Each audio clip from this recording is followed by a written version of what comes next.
आकाशात प्रत्यम तोयम यथा गच्छति सागरम. आकाशात कुठेही पाणी पडलेलं असलं तरी ते पाणी शेवटी समुद्राकडे जातं. त्याप्रमाणे या पृथ्वीवर जी जी काही कंपनं सगळी निर्माण होतात ती सगळी वर जातात. धूर नेहमी वर जातो, वाफ नेहमी वर जाते. त्याप्रमाणे प्रत्येक गोष्ट नेहमी वर जाते.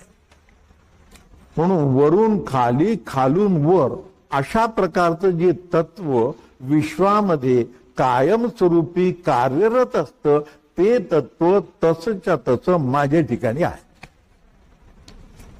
म्हणून माझ्या ठिकाणी सुद्धा खालून वर जाणारी कंपना आहेत, वरून खाली येणारी कंपना आहेत.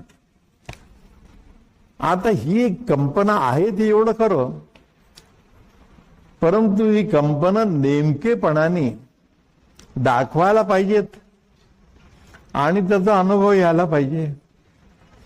जो कोणी हे करून देतो त्याचं नाव सद्गुरू आहे.